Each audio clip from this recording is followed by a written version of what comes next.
By the time we have shoot this video, this year 2022, Olympics has held in Beijing, China. Here are a few Chinese words that we can learn inside the Olympics. Okay, let's start.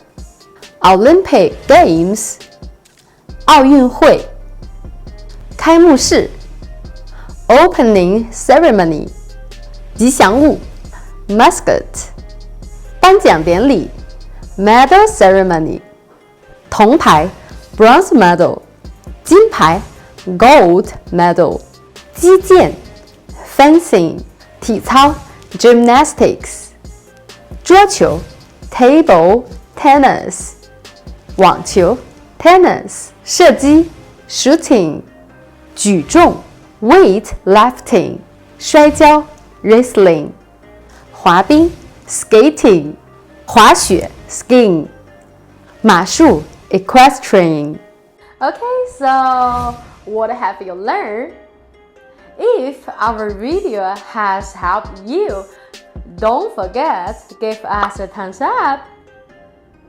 And if you have any video topics you want to watch in our upcoming videos, leave your comment below, because we will create for you.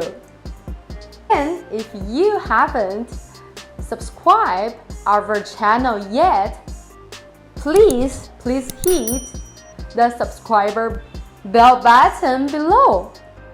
And if you think the video can benefit to someone, please share our video to them so that we can help more and more Chinese learners on their Chinese learning journey. And I will see you on our next videos. Bye bye!